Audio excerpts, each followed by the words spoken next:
Hey everyone, today I'm having a look at Dirt 5 on mobile. This is running on an Android Pixel 4a device, and on the left we've got the graphics mode version, and on the right the frame rate version of Dirt 5 running in Xcloud.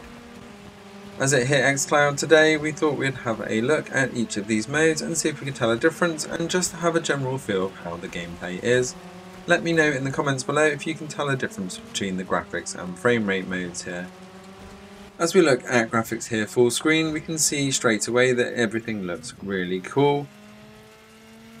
And moving around, I really didn't notice much of that frame rate missing, but I did notice that the graphics looked very good, especially when we're switching between modes, and I'm not very good at first person driving, so I generally have it in the third person view, just the way I'm used to racing. But we can see the detail on the dirt there and the reflections in the water as we're going around the corners there as well. The environment is looking extremely crisp and clear, and moving between the modes, and look how close up on that bumper we are, we can see all the reflections in the car. As we come back side by side to have a bit more of a comparison of the graphics and the frame rate mode as we freeze before the bridge, we can see quite clearly that there's a major difference in the background there. If you look at the rocks to the right, we can see much more lighting effects on the graphics side.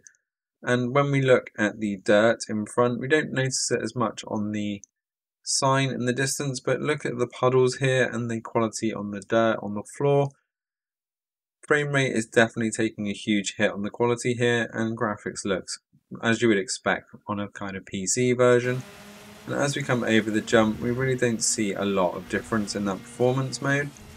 As we come full screen on the frame rate mode, again, we see some kind of graphical glitches there as we are moving around. And on the frame rate mode, there is this kind of constant, almost scanning effect that keeps happening.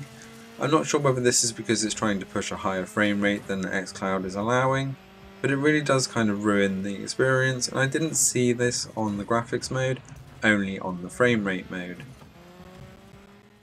As we look at photo mode, then this is back in graphics. You can see the quality here as we're moving around. The camera controls in the photo mode. It's worth noting I was using the Xbox Series X controller to play this on the Pixel 4a, which works extremely well. But we can see the quality of the picture here is absolutely superb, especially for on a mobile device. I'm not one for taking lots of photos, but I know quite a few people who love the photo mode in games, and I can see why. It is quite fun to get those nice shots, especially when you're doing your action. And the photo mode in Dirt 5 does have a lot of options that you'll need to play with just to get that perfect shot. As we come back to the race, then we'll stick with graphics mode because it does seem to play the best. And as I said, I didn't really notice the frames per second drop, but what I did notice is that it was much more stable. On frame rate mode, I wasn't able to complete this race on the 2 attempts that I had, but on graphics mode, I managed to play several races quite happily. So graphics mode is definitely the way to play if you're going to be playing on Xcloud. We'll have a look at this on the Series X later on the channel, so keep your eye out for that.